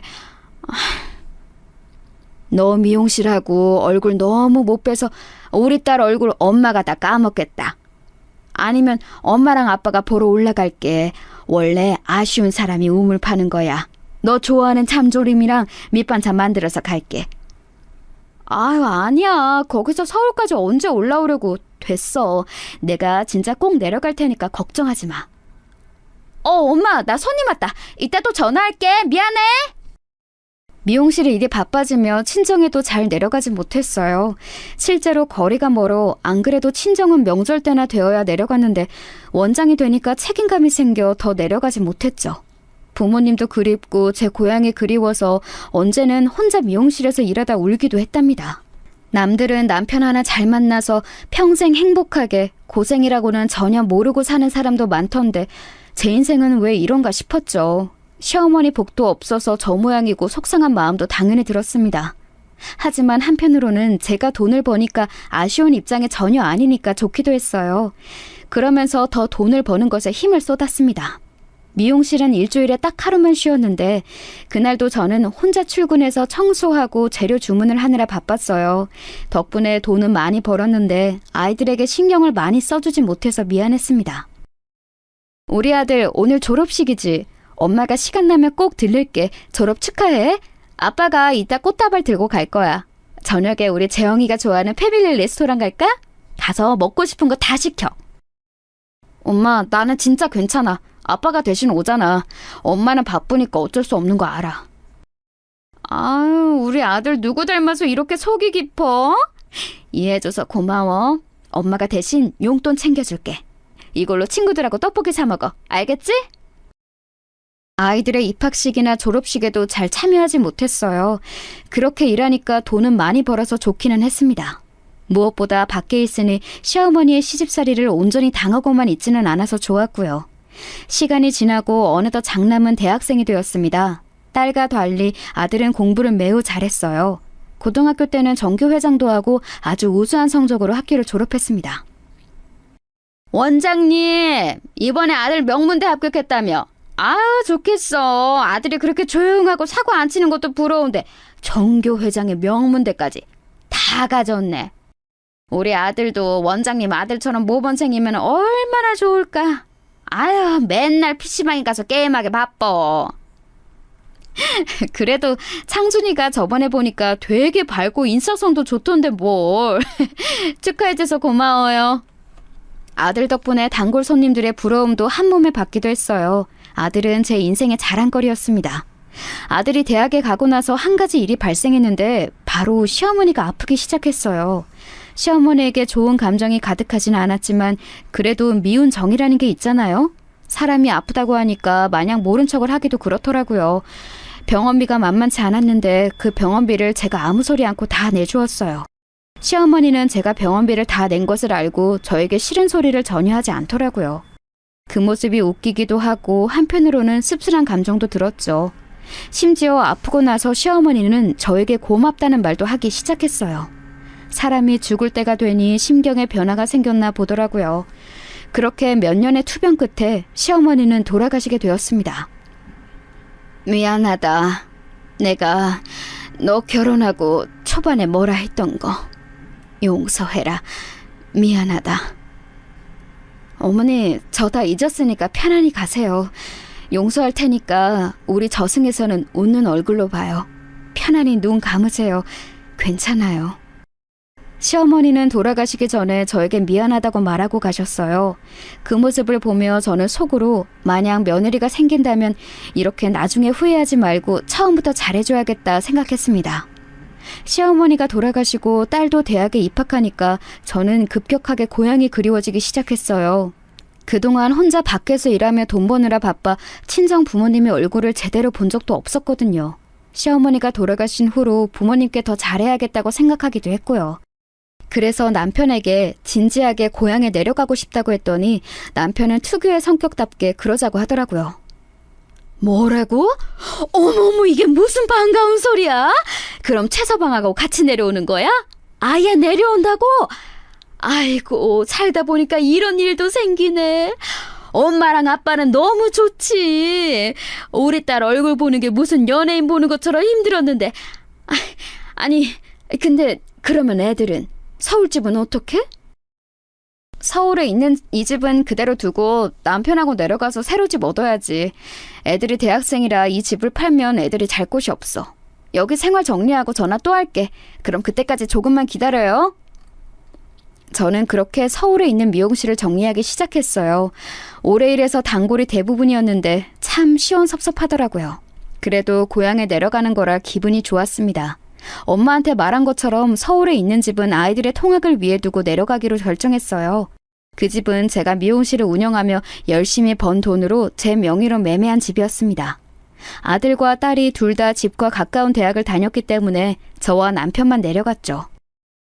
저랑 재민이는 걱정하지 말아요. 우리가 뭐 유치원생도 아니고 대학생인데. 엄마, 그동안 너무 고생 많았어요. 내려가서 또 일만 하지 말고 좀 쉬고 그래. 맞아. 엄마 일하느라 지금도 무릎 안 좋은데 괜히 가서 또 일해서 더 안 좋아지면 어떡해? 외가 쪽에는 제대로 된 대학병원도 없잖아. 괜히 일하다 무릎 더 상하지 말고 적당히 일해. 내가 감시하러 갈 거야. 알겠어. 내가 다른 복은 없어도 우리 자식들 복은 확실하네. 엄마 생각해줘서 고마워. 그래도 엄마가 주말이나 시간 나면 계속 올라와서 집안일도 해주고 할 테니까 둘이 잘 살아. 무슨 일 생기면 바로 전화하고, 알겠지? 그렇게 자식들은 서울에, 남편과 저는 친정 지역에서 살기 시작했어요. 원래 가족들은 떨어지면 더 애틋해진다는 거 아시나요? 적당한 거리감이 생기니 자식들과 사이가 더 좋아졌어요. 원래도 자식들과의 관계는 좋았는데 더 화목해졌죠. 친정 부모님 옆으로 내려오고는 작게 미용실을 하나 열었는데 서울에서 일하는 것처럼 죽어라 몸을 갈아 일하지는 않았어요. 적당히 생활비를 버는 정도로만 일했습니다. 어느새 시간이 흐르고 갑자기 딸이 저와 남편을 찾아와서 말했어요. 그래서 나는 결혼하고 미국으로 갈 거야. 이 사람하고 결혼할 줄은 몰랐는데 이 사람 아니면 나 안 될 것 같아. 케빈이 박사과정을 미국에서 해야 하니까 거기서 나도 대학원 다니고 졸업하면 아예 자리 잡을래. 아휴, 재민아, 엄마 너무 당황스럽긴 하다. 우리 딸이 어린 나이에 결혼하는 것도 당황스러운데 사위가 미국인... 아휴, 그래 뭐 너가 좋으면 좋은 거지. 그렇긴 한데 여보, 당신도 뭐 말이라도 해봐요. 본인들이 좋다는데 뭘 어째. 그래, 딸아, 축하한다. 이 양반아, 그게 끝이야? 애지중지 키운 딸이 미국 가서 아예 자리 잡고 산다는데 말이 그게 다야? 아휴. 엄마 왜 그래? 아빠 성격 엄마도 알면서. 어쨌든 그럼 다음에 올 때는 케빈도 데리고 올게요. 마침 외할아버지랑 외할머니도 한 번에 보여주면 되겠다. 딸의 남자친구가 미국인이라는 것은 저도 아는 사실이었어요. 그런데 그 미국인과 미국에서 결혼해서 살 거라는 것은 사실 상상하지 않았거든요. 남편의 말대로 본인들이 좋다는데 말릴 수도 없었죠. 그래서 아들보다 딸이 더 먼저 결혼하게 되었답니다. 그러면서 서울에 있는 집은 아들이 혼자 살게 되었어요. 그런데 그 집은 원래 우리가 시어머니를 모시고 살던 집이라 50평대였어요. 아들이 혼자 살기엔 관리하기도 힘들고 너무 넓었죠. 그래서 평수를 줄이고 대신 더 입지가 좋은 곳에 제 명의로 새로 집을 얻어주었습니다. 딸은 결혼해서 미국으로 갔고 아들은 서울에서 누구나 들으면 아는 좋은 대기업에 취업했어요. 힘들게 살았더니 자식들이 이렇게 알아서 잘 커서 고마운 마음이 들었습니다. 친정 옆으로 오니까 마음이 훨씬 편해져서 제 인생은 이렇게 평탄하게 흘러갈 줄 알았어요. 그런데 그건 제 착각이었습니다. 그러면 이번 주말에 여자친구 데리고 내려갈게요. 여자친구가 부담될 수 있으니까 이번에는 엄마랑 아빠만 보고 올라갈게요. 그래. 혹시 못 먹는 음식 있으면 미리 알려줘. 엄마가 직접 요리해서 대접하고 싶어서 그래. 그럼 7시까지 천천히 와. 혹시라도 무슨 일 생기면 알려주고. 그럼 토요일에 보자. 몇 년 뒤에 아들이 결혼할 여자를 데려왔어요. 며느리는 아들과 비교해서 조건이 매우 좋지 않았어요. 명문대를 나와 대기업을 다니는 아들과 달리 며느리는 대학도 졸업하지 않았습니다. 어디서 만났나 물어봤더니 며느리가 아들을 보고 반해 몇 년을 쫓아다녔다고 하더라고요. 제가 미용실을 20년 넘게 운영하니까 사람 보는 눈이 생겼어요. 그런데 이런 말을 하기 좀 그런데 며느리는 첫인상부터 좋지 않았습니다. 제가 워낙 신혼 때 시어머니에게 시집살이를 당해서 저는 며느리가 생기면 잘해주려고 했어요. 그런데 그런 제 마음과 달리 며느리는 처음 인사 올 때부터 태도가 별로였습니다. 인사를 온다길래 남편과 같이 시장에 가서 장을 보고 심지어 미용실 문까지 닫고 요리해서 기다렸는데 입맛에 맞지 않다고 음식을 입에도 대지 않더라고요. 듣기로 고기를 좋아한다 해서 돼지랑 닭이랑 오리를 준비했는데 입맛에 맞지 않나 보다. 그럼 소는 먹나? 소고기 지금 사올까? 아니에요. 제가 원래 조금 까다로워서 괜찮아요. 먹을 게 별로 없네. 잔뜩 준비한 음식은 며느리의 입맛에 안 맞았는지 깨작거리더라고요. 사실 제가 요리를 잘하는 편은 아니라 친정엄마가 대부분 도와줬는데 엄마는 지역에서 유명한 식당을 운영하고 있었어요. 다른 지역에서 와서 먹을 만큼 유명한 식당이고 엄마의 요리 솜씨는 워낙 뛰어났거든요. 그래서 어릴 때 친구들이 저를 부러워했죠. 그런데 며느리는 입맛에 맞지 않다고 밥을 반도 먹지 않았어요. 그 모습을 보고 당황하기도 하고 민망하기도 하더라고요. 하지만 사람 입맛이란 게 다 다르니까 인정하고 넘어갔죠. 그런데 그건 시작이었어요. 그런데 너희 며느리는 뭐 해오는 게 아무것도 없네? 집도 이미 있고 가구도 있으니까 뭐 예물이라도 해야 하는 거 아니야? 그냥 진짜 몸 하나만 오는 거야? 집이 넉넉한 편은 아닌 것 같더라고. 다행히 우리가 돈이 없지는 않으니까 한쪽이라도 있는 게 어디야. 괜찮아. 너는 참 속도 좋다. 사실 너희 며느리가 재영이에 비하면 뭐가 잘났어? 외모도 능력도 집안도 다 네 아들이 우월하잖아.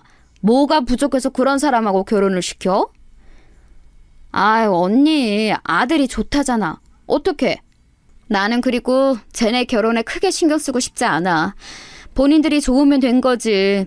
나 신혼 때 시어머니한테 시집살이 당했던 거 알지? 그때 생각하면 그냥 미워도 눈 감고 넘어가고 싶어. 실제로 저는 며느리가 마음에 들지 않아도 뭐라 하고 싶지 않았어요. 하도 시어머니한테 당했던 기억이 커서 오히려 뭐든 해주고 싶었죠. 그래서 결혼할 때 며느리가 예단을 다 생략하고 정말 몸 하나만 와도 한마디도 하지 않았습니다. 아들, 그냥 네가 사는 집은 너 명의라고 해. 그리고 결혼식장이나 드레스 같은 거 선택할 때도 돈 생각하지 말고 하고 싶은 거 다 해. 엄마가 돈 낼 테니까 네가 내는 거라고 하고, 알겠지? 며느리한테는 비밀이다. 엄마 항상 고마워요. 엄마는 어릴 때부터 내 인생의 슈퍼맨 같아. 엄마 없었으면 내가 어떻게 살았겠어. 말이라도 그렇게 해줘서 고맙다. 며느리한테 굳이 우리 엄마가 해줬다고 이러지 말고 그냥 네가 내는 것처럼 행동해. 며느리에게 잘해주고 싶은 마음에 저는 아들에게 오히려 알리지 말라고 할 정도였어요. 며느리는 모르겠지만 제가 신혼여행 비용까지 내주었습니다. 물론 신혼집의 명의는 제 명의였는데 며느리는 그걸 모르고 있었죠. 어머님, 저 다음 달에 출산하는 거 아시죠? 친구들이 그러던데 요즘은 출산하면 시댁에서 조리원 비용을 다 내준다고 하더라고요. 조리원? 안 그래도 내가 알아봤는데 여기 어떠니? 만약 마음에 안 들면 아가 네가 원하는 곳 가도 된다. 조리원은 당연히 우리가 내줘야지. 걱정하지 말고 원하는 곳에 가렴. 어머, 정말요? 너무 감사해요. 저 그럼 여기 가고 싶어요. 연예인들이 가는 고급 조리원이라는데 마사지도 그렇고 요가 같은 프로그램이 잘 되어 있더라고요. 며느리가 임신하고 출산할 때도 저는 최대한 지원을 많이 해주었어요. 조리원도 연예인들이 다니는 청담동에 있는 고급 조리원을 결제했고 출산 선물로 아주 유명한 유모차도 사고 며느리를 위해 명품 가방까지 사주었습니다. 어머님, 혹시 이번 주말에도 올라오실 수 있으세요? 저희 친정 부모님은 워낙 바쁘셔서 아기를 봐줄 수가 없으세요. 오랜만에 하는 동창회라 꼭 나가고 싶은데. 그래, 알겠다. 내가 올라가서 아이 돌볼 테니까 너는 볼일 보렴. 필요한 거는 없니? 심지어 저는 며느리가 부탁하면 서울까지 가서 아이를 돌봐주기도 했습니다. 물론 돈은 따로 받지 않았어요. 싫은 소리도 하지 않고 며느리가 해달라는 것을 다 해주었습니다. 무릎도 안 좋은데 서울까지 가서 아이를 돌보는 거야? 용돈은 받고 있는 거지? 괜찮아. 내가 좋아서 하는 거야. 언니도 손자 있어서 알잖아. 보기만 해도 예뻐. 예쁘긴 해도 아이 보는 게 얼마나 힘든데. 요즘 황혼 육아 때문에 문제가 많던데 가까이에 있을 줄은 몰랐네. 네가 항상 우선이 되어야 해. 며느리한테 너무 잘해주지 마. 그러다 그거 나중에 버릇된다? 아니, 이미 며느리한테 너는 호구가 되고도 남았지. 주변에서 오히려 며느리를 뭐라 할 정도였죠. 그래도 저는 괜찮았어요. 이렇게라도 제가 며느리에게 도움이 된다면 좋았죠. 아들이 워낙 일이 바쁘니까 저라도 며느리를 챙기고 싶었거든요. 그 과정에서 며느리는 나중에는 본인이 힘들다며 아이를 아예 남편과 제가 사는 집에 맡기고 놀러 다니기도 했습니다. 남편은 원래 싫은 소리를 못하는 성격이고 저도 꾹 참고 받아주니 나중에는 며느리의 행동이 선을 넘기 시작했어요. 어머님, 요즘 영어가 많이 중요하잖아요.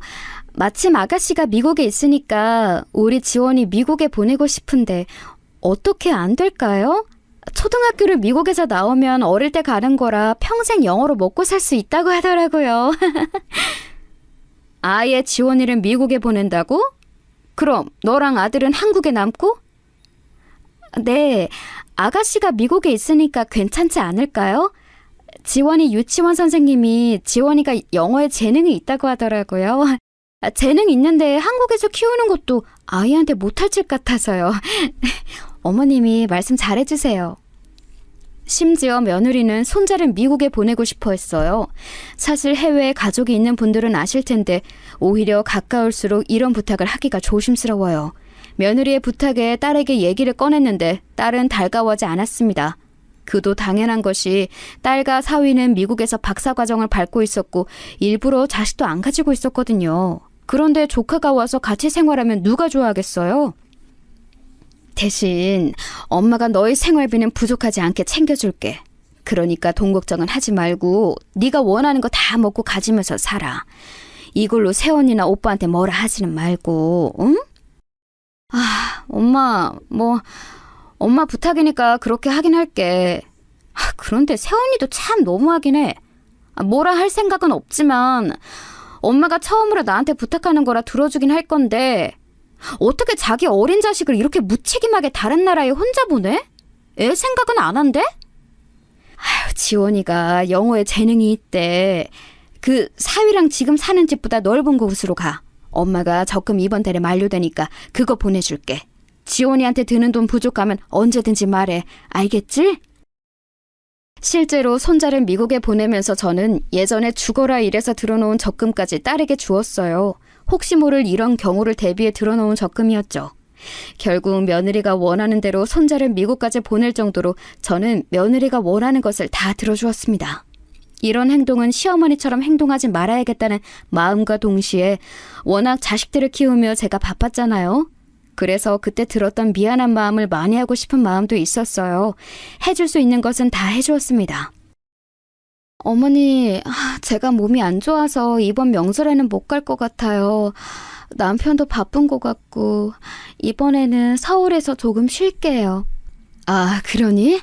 알겠다. 힘들면 집에서 푹 쉬고 시간 나면 내려오렴. 건강 잘 챙기고. 그래. 며느리는 심지어 얼굴도 잘 비추지 않았어요. 저처럼 일하느라 못 가는 상황도 아니었으니 저도 사람인지라 서운한 마음이 들었습니다. 하지만 저 때까지는 절대 티를 내지 않았죠. 그러다 사건이 발생하게 되었어요. 바로 그 사건이 오늘 제가 제보한 사연의 핵심입니다. 제가 미용 일을 하느라 종일 서 있어서 무릎이 안 좋은 상태였어요. 그만큼 돈은 많이 벌었지만 고질병으로 어깨도 안 좋고 몸이 성한 곳이 없었습니다. 그러다 어느 날 도저히 서 있을 수가 없을 정도로 무릎이 아프더라고요. 동네에 있는 정형외과와 한의원을 가도 큰 대학병원을 가라는 말을 할 정도로 무릎이 많이 상한 상태였습니다. 남편과 같이 서울에 가서 검사했더니 수술을 하라고 하더라고요. 수술하고 바로 움직이시면 안 돼요. 서울에 아는 분 없으세요? 수술하고 바로 지방에 내려가는 것보다 경과도 지켜봐야 하고 한 달은 머무르셔야 해요. 수술이 한 번에 끝나는 것도 아니라 거처를 알아보시고 오시는 게 좋을 겁니다. 의사는 서울에서 머무르는 것을 추천하더라고요. 무릎이 평생 안 좋기도 했고 이번 시기를 놓치면 어쩌면 못 걸을 수도 있다는 말에 저는 수술을 결정했습니다. 엄마, 그러면 우리 집에서 지내세요. 어차피 지원이도 미국에 갔고 저랑 아내만 집에 있잖아요. 저도 일하느라 바쁘고 집에서 편하게 지내면서 수술 받으세요. 제가 아내한테 따로 말할게요. 그래도 되겠니? 그럼 난 너무 고맙지. 엄마가 이제까지 우리한테 해주신 게 얼만데요. 당연히 이 정도는 해드려야죠. 그동안 오히려 받기만 해서 죄송했어요. 걱정하지 말고 편하게 머무르다 가세요. 아들은 제가 무릎 수술을 해야 한다고 하니 본인 집에 머무르라고 했어요. 처음엔 저도 거절하려고 했는데 그래도 서울까지 와서 수술을 받을 건데 한 명이라도 아는 사람이 있으면 좋으니 아들의 집으로 가게 되었어요. 남편은 지방에 있고 저는 아들의 집으로 갔는데 며느리의 표정이 좋지 않더라고요. 사실 제가 며느리한테 그동안 베푼 게 하도 많아 저도 어느 정도 기대를 했는데 며느리는 대놓고 싫은 티를 내서 민망했습니다. 내가 크게 거슬리게 하지는 않을 거야. 어차피 병원하고 가까워서 혼자 택시 타고 다닐 거고. 그러니 나를 챙기거나 그러지는 않아도 돼. 네, 어머니. 그런데 지켜야 하실 것이 조금 있으세요. 일단 저는 화장실 더럽게 쓰는 거 정말 못 참아요. 또 부엌은 웬만하면 들어오지 않으셨으면 좋겠어요. 그리고 남편하고 제가 잘 때는 웬만하면 조용히 해주세요. 부탁드려요. 며느리의 말에 사실 굉장히 당황했어요. 사실 이 집은 제 명의라 제 집이잖아요. 물론 며느리는 그 사실을 모르고 있었지만 설령 제 명의가 아니더라도 시어머니한테 저렇게 대할 수가 있나 싶었죠. 제가 그동안 시집살이를 했으면 몰라 그것도 아니었어요. 해줄 수 있는 것은 다 해주고 손자까지 제 돈으로 미국 유학을 보내주었는데 이렇게 나오니 섭섭한 마음이 들었습니다. 그래서 며느리와 저의 매우 어색한 동거가 시작되었어요. 저도 예전처럼 며느리에게 다 맞춰주지 않고 살갑게 대하지 않으니 며느리도 적잖이 당황한 눈치였습니다. 어머님, 이번 주말에 저희 친정 부모님이 오시기로 했어요. 혹시 주말에 집에 계실 거예요? 그럼 내가 어딜 가니? 안 그래도 무릎이 안 좋아서 여기 있는 건데 나보고 어디 나가라는 말이야? 저는 나가라고 한 적 없는데요. 그냥 집에 계실 거냐고 물어본 건데요. 친정 부모님이 집에 오시면 어머님도 불편하니까 미리 물어본 건데 왜 그렇게 반응하세요? 진짜 궁금해서 물어본 게 아니고 은근히 나가라고 눈치 주는 거 아니었니? 내가 오해했으면 미안하다. 그런데 내가 병원에서도 최대한 이번 달에는 조심하라고 해서 어디 나갈 수가 없어. 그럼 제가 나가야죠. 알겠어요. 며느리와 저는 날이 갈수록 냉랭한 분위기가 지속되었어요.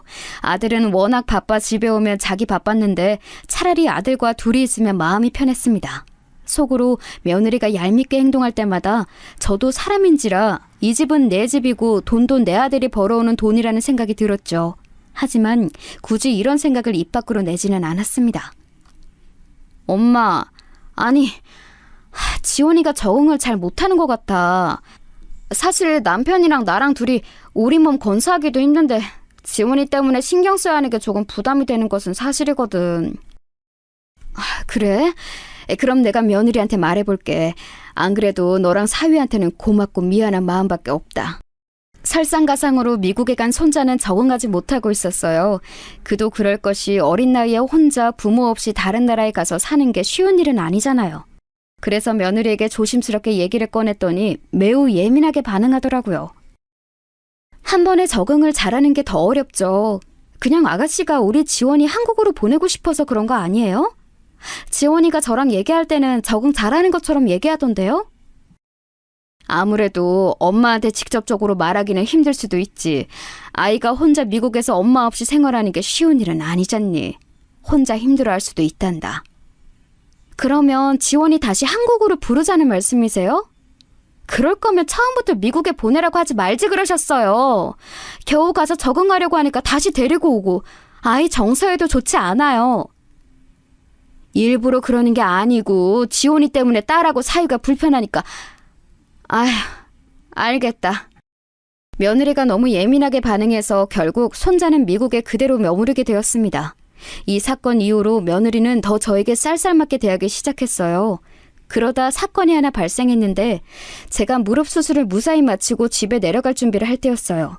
마침 수술의 경과가 좋아 약속한 한 달이 지나자 바로 내려가게 될 정도로 상태가 좋은 편이었죠.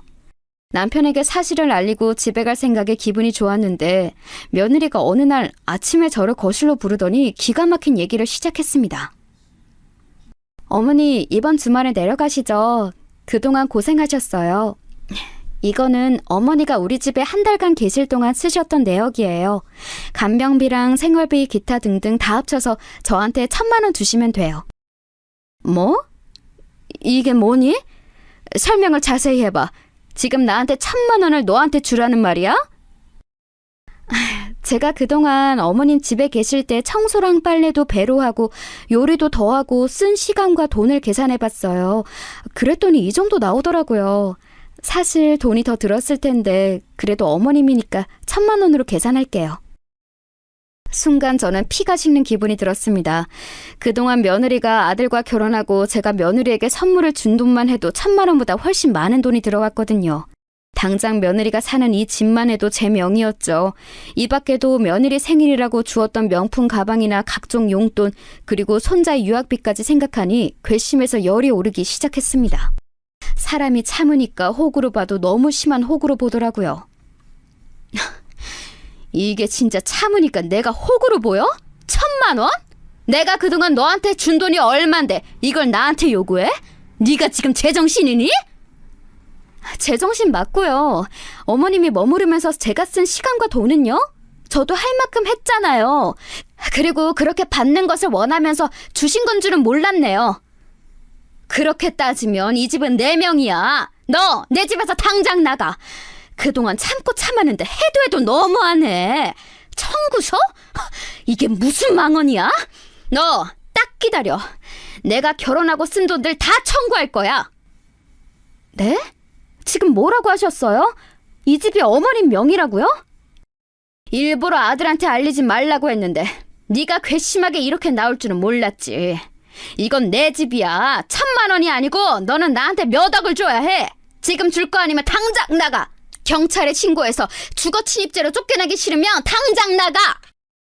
며느리는 믿을 수 없다는 표정을 지었어요. 경악한 표정으로 다급하게 아들에게 전화를 걸더라고요. 저는 순간 욱하는 마음에 온몸이 부들부들 떨리기 시작했죠. 아들과 전화를 끊은 며느리는 굉장히 당황한 얼굴이더라고요. 청구서? 너 말 잘했다. 그러면 네 아들 미국 유학하며 쓴 돈 얼만지 알아? 그거랑 네가 내 집에서 산 기간의 금액, 또 내가 너한테 준 명품 가방과 각종 용돈들 다 청구할 테니까 그렇게 알아. 어머님, 죄송해요. 제가 잘못 생각했어요. 그냥 제가 잘못 생각했던 거예요. 죄송해요. 며느리는 급기야 울며 저에게 빌기 시작했어요. 저는 아랑곳하지 않고 아들에게 전화해서 상황을 알렸습니다.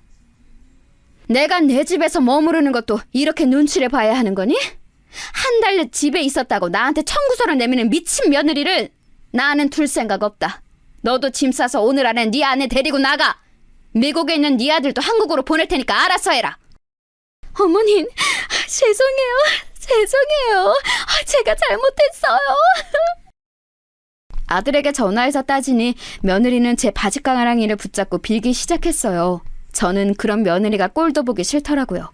며느리를 이끌고 대문 밖으로 끌고 나갔어요. 엄마, 제가 죄송해요.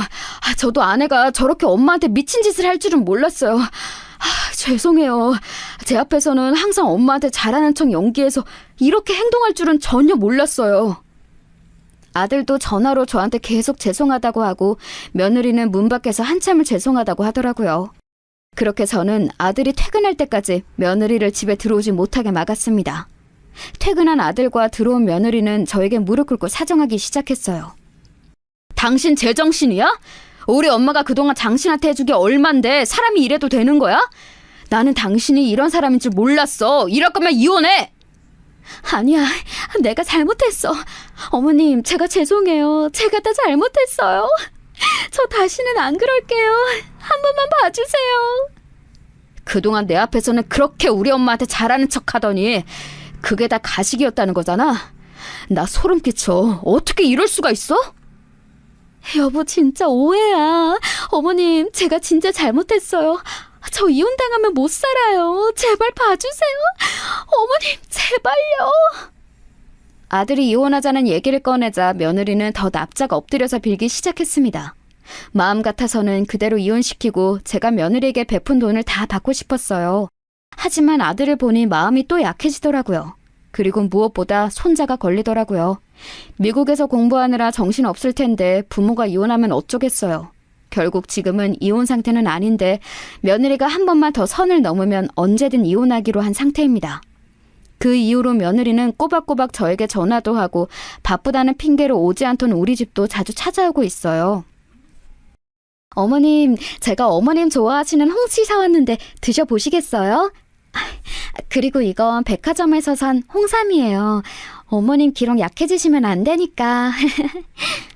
예전처럼 제가 살갑게 굴지 않으니 똥 마려운 강아지처럼 눈치를 보는데 아직은 그걸 저도 즐기고 있답니다. 여기까지가 제가 준비한 사연인데요. 재밌게 들으셨나요? 저는 너무 통쾌하고 그동안 참았던 괘씸함이 다 해소되어 얼마나 즐거운지 모릅니다. 며느리가 제 신경을 거슬리면 바로 그때 이혼시키려고 해요. 여러분, 제 사연 들어주셔서 감사합니다. 다들 저처럼 참지 말고 사시길 바랄게요.